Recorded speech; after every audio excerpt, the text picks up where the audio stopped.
Herzlich willkommen zu Coffee Break German. Welcome back to the Coffee Break German Show. Ich bin Marc. Ich bin Thomas. Wie geht's dir, Thomas? Gut, Marc. Gut, danke. Und dir selbst? Ja, gut, aber ein bisschen müde heute. Ah, bist du aufgeregt für unsere heutige Folge? Am I excited for today's episode? Yeah, a little apprehensive because I know what it's about. Ah, it's a very good one. Generally, in these weekly episodes, we help you to improve your German one coffee break at a time. If you're watching the video version of this, then you can subscribe to our YouTube channel. And if you're listening to the podcast version, then make sure you subscribe wherever you get your podcast. Also, Thomas, über was reden wir heute? Über Farben. Über Farben, so colors. Yes. So why? I thought colors are colors, you know. Yeah, you probably know the colors in German, but today we talk about some of the grammatical issues and also discussion points. And actually, this episode came about from lots of questions we got asked from learners about why sometimes colors change endings and sometimes they don't. And we'll explain it all today. So a color masterclass is coming your way. Ganz genau. Lass uns anfangen.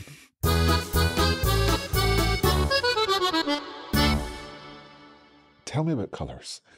Colors. Farben. Farben.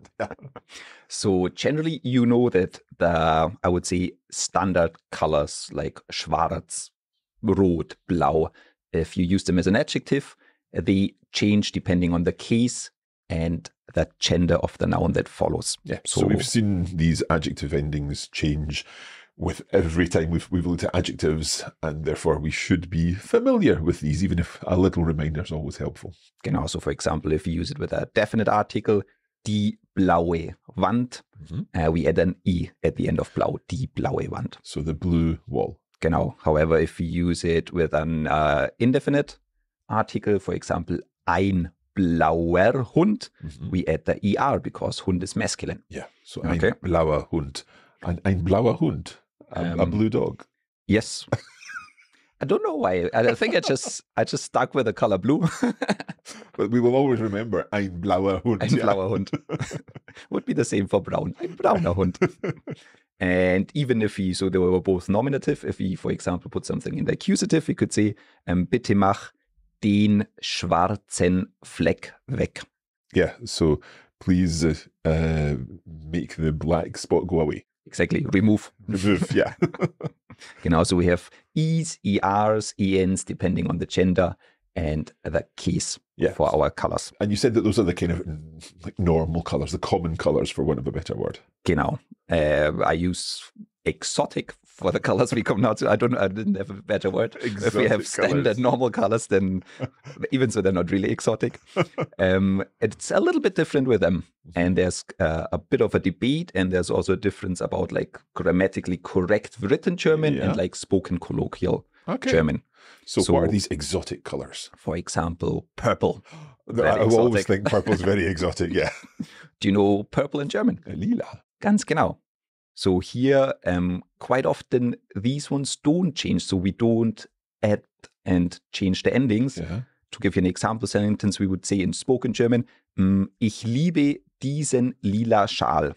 So I love this purple scarf. Yeah. I was hoping for a dog. Oh, we just use exotic colors now with animals. Okay. So I love this purple scarf. Ich liebe diesen lila Schal. So lila is not changing. No, even so it's in the accusative and it's der Schal masculine. We just keep lila as lila. Yeah. And it works. And you would hear that sentence in German. And it's the same, for example, rosa. Pink. Genau. So if I say, ein rosa Kleid ist mir am liebsten. I prefer a pink dress. Yeah, exactly. It's my favorite choice. I like a pink dress. And again, we just have rosa, even though we use ein. So it's not indefinite article. Nothing changes at the end. Does it ever change? Yes, it can change. And it also depends a little bit what the color is. So in this case, we had lila and rosa. And it sounds okay if we don't conjugate them. However, it doesn't work, for example, like orange or turquoise. If I say, and this is not right, if I say, ich habe einen Orangestift. Yeah. Sounds wrong. It sounds wrong. And it doesn't really work. So what should you say? So now I have the option to also change the adding as I would do with the normal colors. I could say, ich habe einen orangen Stift Yeah. oder einen türkisen Stift and just Yeah. add that en. Okay. However, this is normal the version for, I would say, or was the version for colloquial and spoken German. Mm-hmm. If I want to be 100% grammatically accurate, I need to add something, an addition that I can conjugate, and that is either farbig or farbenen. Oh, so it's like saying I have like a, what color were we on? Orange. Orange. An orange colored something. Exactly, because I can change the endings for the farbig farbenen. So I can say, ich habe einen orange-farbigen Stift oder einen orange-farbenen Stift. And do they both mean the same? Is it Yes. Exactly. They're interchangeable. They're just so two options, and they both mean colored. Yeah. Stick with one of them. Choose one that you like and stick with that. So, would you only use that farbigen or farbenen with these exotic colors that there's doubt with? Or can you say a red colored something? Einen rotfarbigen. You can say that. Again, I don't think I personally would use that addition farbigen or farbenen very often. I would just say, ich habe einen Orangenstift. Yeah, so I have an orange pencil. Yes, and I think also like the movement is toward kind of accepting these colors and changing the endings of these colors just in German generally. I mean, I think one thing that's important to mention is the fact that all languages go through change. Yes. And all languages adapt to new ideas and to new ways of thinking and so on. And so here with German, we're seeing that happening with these colors, where the colors are becoming more like adjectives rather than nouns linked to farbigen or farbenen. Would that be fair to say? Yes, and I also think like some of these colors actually come from other languages. For example, beige, I think used to be, or as a French word, or was introduced from the French language, and then so you didn't have the change of like ens and es for a long time, of course, because it came from French. But now they actually just treat it as German colors, adjectives, and you get these changes at the end. So can we kind of summarize here, because there's a lot going on with these exotic colors? Yes.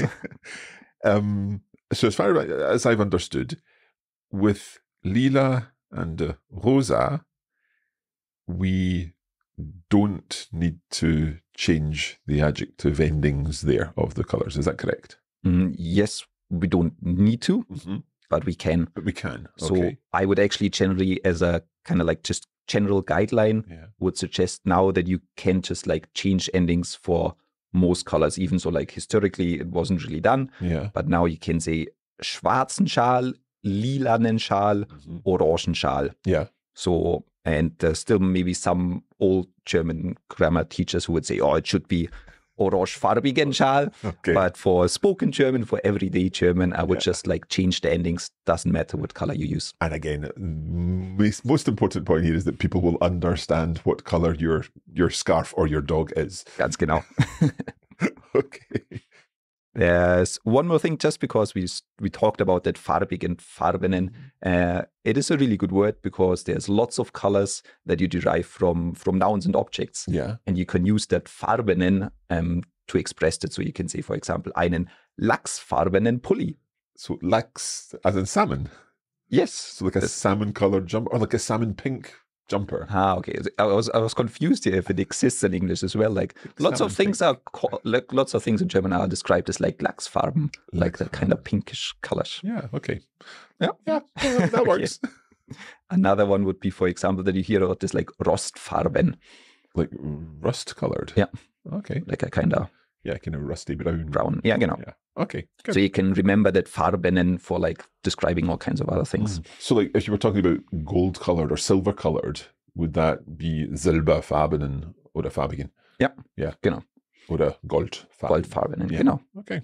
There's one more thing that I wanted to mention, and just about a couple of like spelling differences when it comes to colors. Okay. Because English is quite often different spelling-wise than German. And that goes firstly for if you describe shades of colors or also a mix of colors. Right. Okay. In English, you would say, for example, light blue as two words. Yeah. However, in German, they're always one word. So hellblau. Hellblau is one word. Genau. Yeah, and then the blau then would decline for the different genders and cases. Genau. And you know the word for like dark, for example, like dark red? For some reason, all that comes to mind at the moment is the Swedish mörk. Is that linked in any way? Sounds a little bit similar. Mörk, dunkel. Dunkel. Doesn't really doesn't sound at dunkel. all. Of course, Sorry, I knew wanted to. I knew dunkel. So that was really silly. So dunkelblau. Genau, dunkelblau or Dark dunkelrot. blue. Genau. I don't know why I didn't remember that one. And it also goes, as I said, if you want combinations of colors, for example, like olivgrün, like an olive green or ein goldgelb, a gold yellow. It's always one word in German. One word. Yeah. Okay. That makes sense. What if it's like a red and blue jumper? Then you would hyphenate it. So you would say rot hyphen blau. Okay. And that means it's not a shade of blue that's a little bit reddish. It's red and blue. Yeah. Rot, blau, jumper. Genau, Pulli. Pulli, yeah. Yeah. That's one thing I wanted to mention. And the other thing, sometimes you see colors actually with a capital. And that's if you use it as a noun. So you would say like, das Blau des Himmels, for example. The blue of the sky. Genau. Yeah, that makes sense. Okay. Or, yeah. No. Yeah. Das makes sense. The purple of the dog. Genau, the purple of the dog. Das Lila des Hundes. Right. Our color masterclass, I think, is almost coming to an end, correct? Yeah, I thought it would be nice to finish off with just two expressions or like idioms, because there's so many in German and in other languages that involve colors. So I thought I'll try to pick two that we've maybe not come across before and that I think are quite nice. And you can guess what they mean. Okay. The first one is ins Blaue fahren. Ins Blaue fahren, so to go into the blue. Yeah. Do you want to guess? Blaue, capital B there, presumably. Genau, in das Blaue.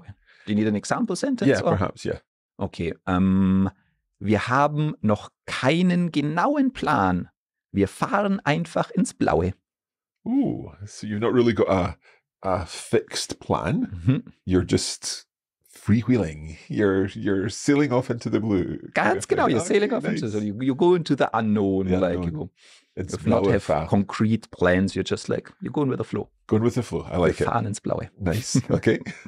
And the other one is something that I quite often, I use it in German and then I want to use it in English and then people have no idea what I'm talking about. And that's the red thread. The red thread? Der rote Faden. Der rote Faden. Thread. So for example, if I say, dieser Geschichte fehlt der rote Faden. So the red thread is missing in the story. Yeah.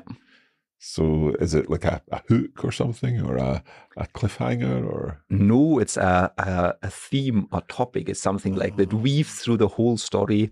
So there's maybe like the theme of, I don't know, the evil magician or of love and trust, and it weaves through the story like a red thread. Wow. So der rote Faden is something that goes through like a play, a thread, or story or something, and just kind of keeps it together. Fantastic.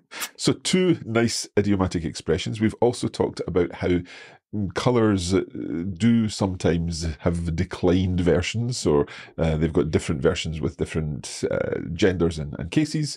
Exactly. But also some colours typically don't, even though they're kind of becoming more commonly accepted. And you will hear them. But we've always got that Fabigen or Fabinnen solution. Yes. that always works. Also, das reicht für heute. Glaube ich auch. We hope that you have enjoyed this lesson and that you've taken advantage of our colour masterclass to do a little practice and a little review. Yes, and also if you actually want to learn more about this and see all that information that we talked about today written down, there's always our blog post that you will find in the description. Absolutely. And if you'd like more help with your German, then you can subscribe to our free email list. And that is where we send out regular email lessons. You receive an email lesson in your inbox and you can practice your German one coffee break at a time with our emails too. So just visit coffeebreaklanguages.com/German. Ganz genau. Also Thomas, vielen Dank. Vielen Dank, Marc. Es hat Spaß gemacht, wie immer. Und bis zum nächsten Mal. Ja, tschüss. Happy Coffee Breaking.